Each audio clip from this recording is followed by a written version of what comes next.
ನಮಸ್ಕಾರ ವೀಕ್ಷಕರೇ. ಚರ್ಚೆಗೆ ಸಾಕಷ್ಟು ಟಾಪಿಕ್ಗಳು ಇರೋ ಹೊತ್ತಲ್ಲೇ ನಾಯಕರ ವಾಗ್ದಾಳಿಗಳು ಜೋರಾಗಿವೆ. ಒಂದು ಕಡೆ ಸೆಷನ್ ಸ್ಕಿಪ್ ಮಾಡೋ ಕಡೆ ರಾಹುಲ್ ಹಿಂಟ್ ಕೊಡ್ತಾ ಇದ್ರೆ, ಇನ್ನೊಂದು ಕಡೆ ಬಿಜೆಪಿ ಹಾಗೂ ಎನ್ಡಿಎ ನಾಯಕರು ರಾಹುಲ್ ವಿರುದ್ಧ ಮುಗಿ ಬಿದ್ದಿದ್ದಾರೆ. ಅದರಲ್ಲೂ ಸದನದಲ್ಲಿ ಗಾಂಧಿ ಫ್ಯಾಮಿಲಿಯ ಸಾಕಷ್ಟು ಸೀಕ್ರೆಟ್ಗಳು ಹಾಗೂ ಕರಾಳ ಇತಿಹಾಸವನ್ನ ದಾಖಲೆ ಸಮೇತ ಬಿಚ್ಚಿಟ್ಟು ಸೌಂಡ್ ಮಾಡಿದ್ದ ನಿಶಿಕಾಂತ್ ದುಬೆ ಮತ್ತೊಮ್ಮೆ ರಾಹುಲ್ ವಿರುದ್ಧ ಕಿಡಿಕಾರಿದ್ದಾರೆ. ಈ ಬಾರಿ ಅವರು ನೀಡಿರೋ ಹೇಳಿಕೆಯ ತೀವ್ರತೆ ದೊಡ್ಡ ಮಟ್ಟದಲ್ಲಿದ್ದು, ಕೈ ನಾಯಕರು ಪ್ರತಿಕ್ರಿಯೆ ನೀಡ್ತಾರಾ ಇಲ್ವಾ ಅನ್ನೋ ಚರ್ಚೆ ಶುರುವಾಗಿದೆ. ಇನ್ನೊಂದೆಡೆ ಗೃಹ ಸಚಿವ ಅಮಿತ್ ಶಾ ನೇರವಾಗಿ ರಾಹುಲ್ ಅಂಡ್ ಟೀಮ್ ವಿರುದ್ಧ ಕಿಡಿಕಾರಿದ್ದಾರೆ. ಪದೇ ಪದೇ ಸದನದ ರೂಲ್ಸ್ ಬ್ರೇಕ್ ಮಾಡ್ತಾ ಇರೋದಕ್ಕೆ ಕ್ಲಾಸ್ ತೆಗೆದುಕೊಂಡಿದ್ದಾರೆ. ಈ ಹೊತ್ತಲ್ಲಿ ರಾಹುಲ್ ಮಾಧ್ಯಮದವರನ್ನ ಮತ್ತೆ ಟಾರ್ಗೆಟ್ ಮಾಡಿ ಸ್ಟೇಟ್ಮೆಂಟ್ ನೀಡಿರೋದು ಚರ್ಚೆಗೆ ಗುರಿಯಾಗ್ತಾ ಇದೆ. ಇದೆಲ್ಲವನ್ನ ಒನ್ ಬೈ ಒನ್ ವಿವರಿಸ್ತಾ ಹೋಗ್ತೀವಿ. ಈ ವಿಡಿಯೋವನ್ನ ತಪ್ಪದೆ ಕೊನೆ ತನಕ ನೋಡಿ. ಅದಕ್ಕೂ ಮುನ್ನ ಮೀಡಿಯಾ ಮಾನ್ಸ್ಟರ್ ಚಾನಲ್ ಅನ್ನ ತಪ್ಪದೆ ಸಬ್ಸ್ಕ್ರೈಬ್ ಮಾಡಿ. ಎಸ್, ಸದ್ಯದ ಮಟ್ಟಿಗೆ ಭಾರತ ಯಾವ್ದಾದ್ರೂ ಒಂದು ವಿಚಾರದಲ್ಲಿ ಹಳಿ ತಪ್ತಾ ಇದೆಯಾ ಅಂತ ಕೇಳಿದ್ರೆ ಖಂಡಿತವಾಗ್ಲೂ ಒಂದು ವಿಷಯದಲ್ಲಿ ಹಳಿ ತಪ್ತಾ ಇದೆ. ಅದು ಸೆಷನ್ ಹಾಗೂ ಕಲಾಪದಲ್ಲಿ.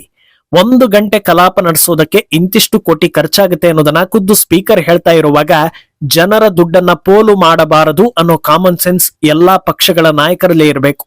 ಇವತ್ತು ಬಿಜೆಪಿ ವಿರುದ್ಧ ಸಾಲು ಸಾಲು ಆರೋಪ ಮಾಡೋ ಕಾಂಗ್ರೆಸ್ ಸಮಾಧಾನದಿಂದ ಕೂತು ಸದನವನ್ನ ನಡೆಸಿಕೊಟ್ರೆ ಯಾರ ಮಾತು ಸರಿ ಯಾರ ಮಾತು ತಪ್ಪು ಅನ್ನೋದನ್ನ ಜನರೇ ಡಿಸೈಡ್ ಮಾಡ್ತಾರೆ. ಆದ್ರೆ ಪದೇ ಪದೇ ಹಂಗಾಮ, ಡಬಲ್ ಸ್ಟ್ಯಾಂಡರ್ಡ್ ಮಾತುಗಳನ್ನ ತಿರುಗಿಸೋದು ಇದೆಲ್ಲ ಮಾಡ್ತಾ ಇದ್ರೆ ಒಂದಲ್ಲ ಒಂದು ರೀತಿ ಆರೋಪಗಳು, ಬೊಟ್ಟು ಮಾಡೋದು ಇದೆಲ್ಲವೂ ಆಗ್ತಾನೆ ಇರುತ್ತೆ. ಈಗ ಅದೇ ರೀತಿ ಡಬಲ್ ಸ್ಟ್ಯಾಂಡರ್ಡ್ ಮಾಡಿದ ರಾಹುಲ್ ಗಾಂಧಿಯನ್ನ ನಿಶಿಕಾಂತ್ ದುಬೆ ಜಿನ್ನಾಗೆ ಹೋಲಿಸಿದ್ದಾರೆ. ಪಾರ್ಲಿಮೆಂಟ್ ಹೊರಗೆ ಮಾತನಾಡೋ ನಿಶಿಕಾಂತ್ ದುಬೆ ರಾಹುಲ್ ಗಾಂಧಿಯನ್ನ ಜಿನ್ನಾಗಿಂತಲೂ ಕಳಪೆ ನಾಯಕ ಅಂತ ದೂರಿದ್ದಾರೆ.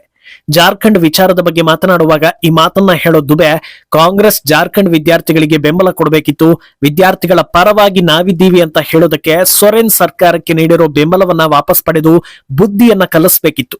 ಆದ್ರೆ ಆ ಕೆಲಸ ಕಾಂಗ್ರೆಸ್ ಕಡೆಯಿಂದ ಆಗ್ಲಿಲ್ಲ. ಇದನ್ನೆಲ್ಲ ನೋಡ್ತಾ ಇದ್ರೆ ಕಾಂಗ್ರೆಸ್ ಜಾರ್ಜ್ ಸೊರೋಸ್ ಆದೇಶದಂತೆ ಕೆಲಸ ಮಾಡ್ತಾ ಇದೆಯಾ ಅನ್ನಿಸ್ತಾ ಇದೆ. ಒಂದು ವೇಳೆ ಮೋದಿ ವಿರುದ್ಧ ಹೋರಾಟ ಅಂದ್ರೆ ರಾಹುಲ್ ಗಾಂಧಿ ಓಡೋಡಿ ಬರ್ತಾರೆ, ಬೇರೆ ಸಮಯದಲ್ಲಿ ಕಾಣಿಸ್ಕೊಳ್ಳೋದಿಲ್ಲ. ರಾಹುಲ್ ಜಿನ್ನಾಗಿಂತಲೂ ಕಳಪೆ ನಾಯಕ. ನನಗನ್ಸುತ್ತೆ ಜಿನ್ನಾ 2ನೇ ಜನ್ಮವೇ ರಾಹುಲ್ ಗಾಂಧಿ ಇರ್ಬೋದು ಅಂತ ಟೀಕಿಸೋ ಕೆಲಸ ಮಾಡಿದ್ದಾರೆ.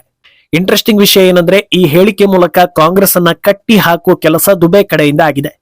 ಯಾಕಂದ್ರೆ ಇದನ್ನ ಕಾಂಗ್ರೆಸ್ ವಿರೋಧಿಸೋದಕ್ಕೂ ಆಗೋದಿಲ್ಲ, ಸೈಲೆಂಟ್ ಆಗಿ ಕೂರೋದಕ್ಕೂ ಆಗೋದಿಲ್ಲ. ಯಾಕಂದ್ರೆ ಜಿನ್ನಾ ಕುರಿತಂತೆ ಆರೋಪ ಹಾಗೂ ದೂರುಗಳಿರೋದು ಬಿಜೆಪಿಗೆ ಹಾಗೂ ಭಾರತ ವಿಭಜನೆಯನ್ನ ಖಂಡಿಸೋ ದೇಶ ಪ್ರೇಮಿಗಳಿಗೆ. ಇತಿಹಾಸವನ್ನ ತೆಗೆದರೆ ಗಾಂಧಿ, ನೆಹರು ಹಾಗೂ ಜಿನ್ನಾ ಮೂವರು ಚೆನ್ನಾಗೇ ಇದ್ರು, ಎಲ್ಲರ ಮಧ್ಯೆ ಚೆನ್ನಾಗೇ ಒಪ್ಪಂದಗಳು ನಡೆದವು, ಸ್ವಾತಂತ್ರ್ಯದ ಹೊತ್ತಲ್ಲಿ ಎಲ್ಲವನ್ನೂ ಅಂದುಕೊಂಡಂತೆ ಮಾಡಿ ಮುಗಿಸಿದ್ರು ಅನ್ನೋದನ್ನ ಇತಿಹಾಸ ಹೇಳುತ್ತೆ. ಅಲ್ಲಿಗೆ ಜಿನ್ನಾ ವಿರುದ್ಧ ಒಪಿನಿಯನ್ ಕಾಂಗ್ರೆಸ್ಗೆ ಇರೋದಕ್ಕೆ ಸಾಧ್ಯವೇ ಇಲ್ಲ. ಈಗ ಇದನ್ನ ವಿರೋಧಿಸಿದ್ರೆ ಜಿನ್ನಾ ವಿರೋಧಿಸಿದಂತೆ ಆಗುತ್ತೆ. ಜಿನ್ನಾ ಯಾರು ಅಂದ್ರೆ ಫಾದರ್ ಆಫ್ ಪಾಕಿಸ್ತಾನ. ಹೀಗೆ ಒಂದಕ್ಕೊಂದು ಲಿಂಕ್ ಇರುವಾಗ ಜಿನ್ನಾ ಹೋಲಿಕೆಯನ್ನ ಕೈ ನಾಯಕರು ಖಂಡಿಸೋದಕ್ಕೆ ಸಾಧ್ಯವೇ ಇಲ್ಲ ಅನ್ನೋ ಟಾಕ್ ಕೂಡ ಇದೆ. ಆದ್ರೆ ಈಗ ಅದಕ್ಕಿಂತ ಮುಖ್ಯವಾಗಿ ಜನರು ಕೇಳ್ತಾ ಇರೋದು ಜಾರ್ಖಂಡ್ ವಿಚಾರದಲ್ಲಿ ದುಬೆ ಮಾಡಿರೋ ಆರೋಪಗಳಿಗೆ ಉತ್ತರಿಸಲಿ ಅಂತ. ಇನ್ನು ದೆಹಲಿ ಗಲಭೆ ನಡೆದ ಬಳಿಕ ಒಂದೇ ವಿಚಾರವನ್ನ ರಾಹುಲ್ ಹಾಗೂ ಕೈ ನಾಯಕರು ಹೈಲೈಟ್ ಮಾಡಿಕೊಂಡು ಬರ್ತಾ ಇದ್ರು. ಅದು ಪೆಲೆಟ್ ಗನ್ ಬಳಕೆ ಆರೋಪ. ಅಮಿತ್ ಶಾ ಕಾಣಿಸ್ತಾ ಇಲ್ಲ, ಯಾಕೆ ಅಡಗಿ ಕೂತಿದ್ದೀರಿ, ಬಂದು ಮಾತಾಡಿ ಅಂತ ಹೇಳ್ತಾ ಇದ್ರು. ಇದೆಲ್ಲದಕ್ಕೂ ಇಂದು ಅಮಿತ್ ಶಾ ಸಂಸತ್ ಹೊರಗಡೆ ಮಾಧ್ಯಮಗಳ ಮುಂದೆ ಮಾತಾಡುವಾಗ್ಲೇ ಉತ್ತರವನ್ನ ಕೊಡ್ತಾ ಹೋಗ್ತಾರೆ. ನಾಪತ್ತೆಯಾಗಿದ್ದಾರೆ, ಓಡಿ ಹೋಗಿದ್ದಾರೆ, ಈ ರೀತಿ ಭಾಷಾ ಪ್ರಯೋಗಗಳನ್ನ ಕೇಳ್ತಾನೆ ಇದ್ದೀನಿ.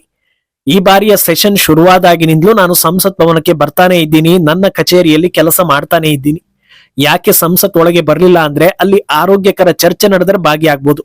ಆದ್ರೆ ಅದಕ್ಕೆ ವಿಪಕ್ಷಗಳು ಬಿಡ್ತಾನೆ ಇಲ್ಲ. ಎರಡೂ ಮನೆಗಳಲ್ಲಿ ಗಲಭೆ ಗಲಾಟೆ ನಡೆಸಿ ಸದನವನ್ನ ಹಾಳು ಮಾಡ್ತಾ ಇದ್ದಾರೆ.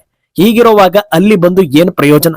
ಅಲ್ಲದೆ ನಮ್ಮ ಸಂಸದೀಯ ವ್ಯವಹಾರಗಳ ಸಚಿವರಾದ ಕಿರಣ್ ರಿಜಿಜು ಬಹಳ ಸ್ಪಷ್ಟವಾಗಿ ಹೇಳಿದ್ದಾರೆ, ನೀಟ್ ಪರೀಕ್ಷೆ ಕುರಿತಂತೆ, ದೆಹಲಿ ಗಲಭೆ ಕುರಿತಂತೆ ಯಾವುದೇ ರೀತಿಯ ಚರ್ಚೆ ಮಾಡೋದಾದ್ರೂ ಅದಕ್ಕೆ ಸರ್ಕಾರ ರೆಡಿ ಇದೆ ಅಂತ ಕ್ಲಿಯರ್ ಆಗಿ ಹೇಳಿದ್ದಾರೆ. ನಾನು ಕೂಡ ವಿಪಕ್ಷಗಳ ಎಲ್ಲಾ ಪ್ರಶ್ನೆಗಳಿಗೂ ಉತ್ತರಿಸೋದಕ್ಕೆ ರೆಡಿ ಇದ್ದೀನಿ. ಆಲ್ರೆಡಿ ಇಂಥ ದಿನ ಚರ್ಚೆ ನಡೆಯುತ್ತೆ ಅಂತ ಮುಂಗಡವಾಗಿ ಹೇಳಿದ್ಮೇಲೆ ಅದಕ್ಕೆ ತಯಾರಾಗಿ ಬಂದು ಕೂತ್ಕೊಳ್ಬೇಕು. ಆದ್ರೆ ಅದಕ್ಕೆ ವಿಪಕ್ಷಗಳೇ ಅವಕಾಶವನ್ನ ಕೊಡ್ತಾ ಇಲ್ವಲ್ಲ. ಈಗ ಜನರಿಗೆ ಅರ್ಥ ಆಗಿರುತ್ತೆ ಯಾರು ಓಡ್ತಾ ಇದ್ದಾರೆ, ಯಾರು ಉತ್ತರಿಸೋದಕ್ಕೆ ರೆಡಿ ಇದ್ದಾರೆ ಅನ್ನೋದು. ಈಗ್ಲೂ ನಾನು ಹೇಳ್ತೀನಿ, ಇವತ್ತು ಮಧ್ಯಾಹ್ನ 3ರಿಂದ ನಾಳೆ ಮಧ್ಯಾಹ್ನ 3ರ ತನಕ ನಾನು ಸದನದಲ್ಲಿ ಇರ್ತೀನಿ, ಸ್ಪೀಕರ್ ಕೂಡ ಇರ್ತಾರೆ. ಯಾವ ವಿಚಾರದ ಬಗ್ಗೆ ಮಾತಾಡ್ತಾರೆ ಅನ್ನೋದನ್ನ ನಿಯಮದ ಪ್ರಕಾರ ಅವರಿಗೆ ಹೋಗಿ ತಿಳಿಸಲಿ. ವಿಪಕ್ಷ ನಾಯಕರ ಎಲ್ಲಾ ಪ್ರಶ್ನೆಗಳಿಗೂ ನಾನು ಉತ್ತರ ಕೊಡ್ತೀನಿ.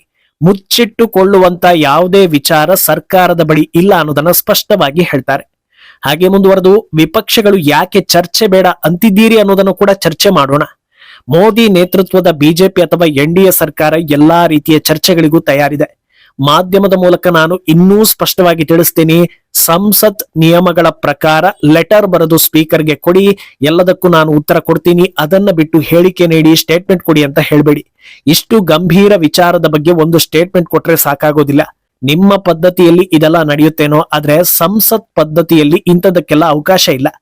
ಈಗಲೇ ಒಂದು ಲೆಟರ್ ಕೊಡಿ, ಬೇಕಾದ್ರೆ ಮಧ್ಯರಾತ್ರಿಯವರೆಗೂ, ನಾಳೆ ಮಧ್ಯಾಹ್ನದವರೆಗೂ ಪಿನ್ ಟು ಪಿನ್ ಚರ್ಚೆ ಮಾಡೋಣ. ಸ್ಪೀಕರ್ ಬಳಿ ಅನುಮತಿ ಪಡೆದು ಬನ್ನಿ. ಆಗ ದೇಶದ ಜನರಿಗೂ ಕೂಡ ಒಂದು ಕ್ಲಾರಿಟಿ ಸಿಗುತ್ತೆ. ಎಲ್ಲದಕ್ಕೂ ಮೊದಲು ಸಂಸತ್ ಚರ್ಚೆಗಳನ್ನ ನಡೆಸೋದಕ್ಕೆ ಸರಿಯಾಗಿ ಅವಕಾಶ ಕೊಡಿ ಅಂತ ಟೀಕಿಸ್ತಾ ಹೋಗ್ತಾರೆ. ಏನು ಚರ್ಚೆಗೆ ಭಾಗವಹಿಸ್ತೀರಾ ಅಂತ ಕೇಳಿದ್ರೆ ಪ್ರತಿಕ್ರಿಯಿಸೋ ರಾಹುಲ್, ಖಂಡಿತ ಇಲ್ಲ, ನಾವು ಈಗಾಗಲೇ ಖರ್ಗೆ ಜೊತೆ ಮೀಟಿಂಗ್ ಮಾಡಿ ನಿರ್ಧಾರ ಮಾಡಿದ್ದೀವಿ, ಅಮಿತ್ ಶಾ ಲೆಕ್ಚರ್ ಕೇಳೋದಕ್ಕೆ ನಮಗೆ ಇಂಟ್ರೆಸ್ಟ್ ಇಲ್ಲ, ಆದ್ರಿಂದ ನಾವು ಚರ್ಚೆಗೆ ಬರೋದಿಲ್ಲ ಅಂತ ಹೇಳಿದ್ದಾರೆ. ಹಾಗೆ ಮುಂದುವರೆದು ಹಳೆ ಕಥೆಯನ್ನ ಹೇಳೋ ರಾಹುಲ್, ನಮಗೆ ಬೇಕಾಗಿರೋದು ಪೆಲೆಟ್ ಗನ್ ಬಳಸೋದಕ್ಕೆ ಆರ್ಡರ್ ಕೊಟ್ಟಿದ್ದು ಯಾರು ಅನ್ನೋದಕ್ಕೆ ಉತ್ತರ. ಶೂಟ್ ಔಟ್ ಮಾಡಿದ್ರಿಂದ ಒಬ್ಬನಿಗೆ ಕಣ್ಣಿಗೆ ಗಾಯ ಆಗಿದೆ, ಇನ್ನೊಬ್ಬನಿಗೆ ಕುತ್ತಿಗೆಗೆ ಗಾಯ ಆಗಿದೆ, ಈ ಆರ್ಡರ್ ಕೊಟ್ಟಿದ್ದು ಯಾರು ಅನ್ನೋದನ್ನ ಹೇಳ್ಬೇಕು. ಉತ್ತರ ಕೊಡೋ ಹಾಗಿದ್ರೆ ಕೊಡ್ಲಿ, ಇಲ್ಲದೆ ಇದ್ರೆ ಅಮಿತ್ ಶಾ ರಾಜೀನಾಮೆ ಕೊಡ್ಲಿ ಅಂತ ಹೇಳ್ತಾರೆ. ಇದೊಂಥರ ಹೇಗಿದೆ ಅಂದ್ರೆ, ರೋಗಿಯೊಬ್ಬ ನನಗೆ ಕಾಯಿಲೆ ಇದೆ ಚಿಕಿತ್ಸೆ ಕೊಡಿ ಅಂತ ಬೊಬ್ಬೆ ಹೊಡೆಯೋದು. ಚಿಕಿತ್ಸೆ ಆಸ್ಪತ್ರೆಯಲ್ಲಿ ಸಿಗುತ್ತಪ್ಪ, ಅಲ್ಲಿ ವೈದ್ಯರು ಇರ್ತಾರೆ, ಹೋಗಪ್ಪ ಅಂದ್ರೆ ಅಲ್ಲಿಗೆಲ್ಲ ಹೋಗೋದಕ್ಕೆ ಇಂಟ್ರೆಸ್ಟ್ ಇಲ್ಲ, ನನಗೆ ಸರಿಯಾದ ಚಿಕಿತ್ಸೆ ಕೊಡ್ಲೇಬೇಕು, ಇಲ್ಲದೆ ಇದ್ರೆ ನಿಮ್ಮ ವೃತ್ತಿಯನ್ನ ಬಿಟ್ಬಿಡಿ ಅಂತ ವೈದ್ಯರಿಗೆ ಸವಾಲ್ ಹಾಕೋ ರೀತಿ ಇದೆ ಅಂತ ಜನರು ವ್ಯಂಗ್ಯವಾಡ್ತಾ ಇದ್ದಾರೆ.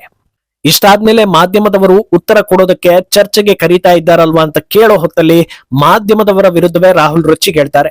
ನೀವ್ ಯಾಕೆ ನಾನು ಮಾತಾಡುವಾಗ ಮಧ್ಯೆ ಇಂಟರಪ್ಟ್ ಮಾಡ್ತೀರಾ? ನೀವು ನನಗೆ ಮಾತ್ರ ಹೀಗೆ ಮಾಡೋದು, ಅದೇ ಬಿಜೆಪಿ ನಾಯಕರು ಮಾತಾಡುವಾಗ ಇಂಟರಪ್ಟ್ ಮಾಡೋದಿಲ್ಲ, ನನಗೆ ಮಾತ್ರ ನೀವು ಈ ರೀತಿ ಮಾಡ್ತೀರಾ ಅಂತ ವಿಷಯವನ್ನ ಡೈವರ್ಟ್ ಮಾಡ್ತಾ ಹೋಗ್ತಾರೆ. ಇದನ್ನ ನೋಡಿದ ಜನರು ಹೇಳ್ತಾ ಇರೋದು, ಅಲ್ಲಿ ಇಂಟರಪ್ಟ್ ಮಾಡುವಂತದ್ದು ಏನೂ ಇಲ್ಲ, ಉತ್ತರ ಬೇಕು ಅಂತ ಡಿಮ್ಯಾಂಡ್ ಮಾಡಿದ್ದು ಇದೇ ರಾಹುಲ್ ಗಾಂಧಿ. ಈಗ ಉತ್ತರ ಕೊಡ್ತೀವಿ, ಚರ್ಚೆಗೆ ಬನ್ನಿ ಅಂತ ಅದೇ ಅಮಿತ್ ಶಾ ಕರೀತಾ ಇದ್ದಾರೆ. ಅಲ್ಲಿ ಹೋಗೋದನ್ನ ಬಿಟ್ಟು ನಮಗೆ ಇಂಟ್ರೆಸ್ಟ್ ಇಲ್ಲ ಅಂತ ಹೇಳೋದರ ಜೊತೆಗೆ ಉತ್ತರ ಕೊಡ್ತಾ ಇಲ್ಲ ಅಂತ ಮತ್ತೆ ಮತ್ತೆ ಆರೋಪಿಸಿದ್ರೆ ಅದಕ್ಕೆ ಮೀನಿಂಗ್ ಇರುತ್ತಾ ಅನ್ನೋದು ಮಾನಸಿಕವಾಗಿ ಸರಿಯಾಗಿ ಇರುವವರ ಪ್ರಶ್ನೆ. ಇಷ್ಟಾದ್ರೂ ಸುಮ್ಮನಾಗದೆ ಮತ್ತೆ ಮಾಧ್ಯಮದವರನ್ನ ಇಲಿಗಳು ಅಂತ ಹೇಳೋ ರಾಹುಲ್, 20 ದಿನ ಸಂಸತ್ಗೆ ಬರ್ತಾ ಇದ್ದ ಅಮಿತ್ ಶಾ ಒಂದೇ ಒಂದು ದಿನ ಒಳಗೆ ಬರೋದಕ್ಕೆ ಧೈರ್ಯ ತೋರಿಸಲಿಲ್ಲ, ಈಗ ಕೊನೆ ಮೂಮೆಂಟ್ ನಲ್ಲಿ ಬಂದ್ರೆ ನಾವು ಅದನ್ನ ಒಪ್ಪೋದಿಲ್ಲ, ಥ್ಯಾಂಕ್ ಯು ಅಂತ ಹೇಳಿ ಹೋಗ್ತಾರೆ. ಒಂದು ವೇಳೆ ಈ 20 ದಿನ ಯಾವುದೇ ಗದ್ದಲ ಗಲಾಟೆ ಇಲ್ಲದೆ ಚರ್ಚೆ ನಡೆದು ಆಗ್ಲೂ ಅಮಿತ್ ಶಾ ಬಾರದೇ ಇದ್ದಿದ್ರೆ ಈ ಪ್ರಶ್ನೆ ಕೇಳೋ ನೈತಿಕತೆ ಇರ್ತಾ ಇತ್ತೇನೋ. ಆದ್ರೆ ಬರೋ ತನಕ ಬರ್ಲಿಲ್ಲ ಅಂತ ಬೊಬ್ಬೆ ಹಾಕಿ ಬರ್ತಾ ಇದ್ದ ಹಾಗೆ ನಮಗೆ ಇಂಟ್ರೆಸ್ಟ್ ಇಲ್ಲ ಅಂದ್ರೆ ಇಲ್ಲಿ ಹೆದರಿದ್ಯಾರು ಓಡಿದ್ಯಾರು ಅನ್ನೋದನ್ನ ನೀವೇ ಕಮೆಂಟ್ ಮಾಡಿ. लेकिन वो कह रहे हैं आपने मुझसे सवाल पूछा, आप उनको इंटरप्ट करती हैं? उनसे नहीं, जब वो क्योंकि बोलते हैं मैं कांग्रेस देखती हूँ। सुनिए, जब वो बोलते हैं आप इंटरप्ट करते नहीं, हैं? आप बोलिए सर, नहीं, मेरा उसी से जवाब जुड़ा हुआ बोलिए। था। आप इंटरप्ट करते हैं जब वो बोलते हैं? क्यों नहीं करते हैं आप? हमें इंटरप्ट करते हैं, हमें 24 घंटा इंटरप्ट करते हैं, मगर उनको कभी इंटरप्ट नहीं करते आप? उनमें क्या स्पेशल चीज है जो पूरा मीडिया चुप करके चूहे जैसे उसके सामने खड़ा हो जाता है?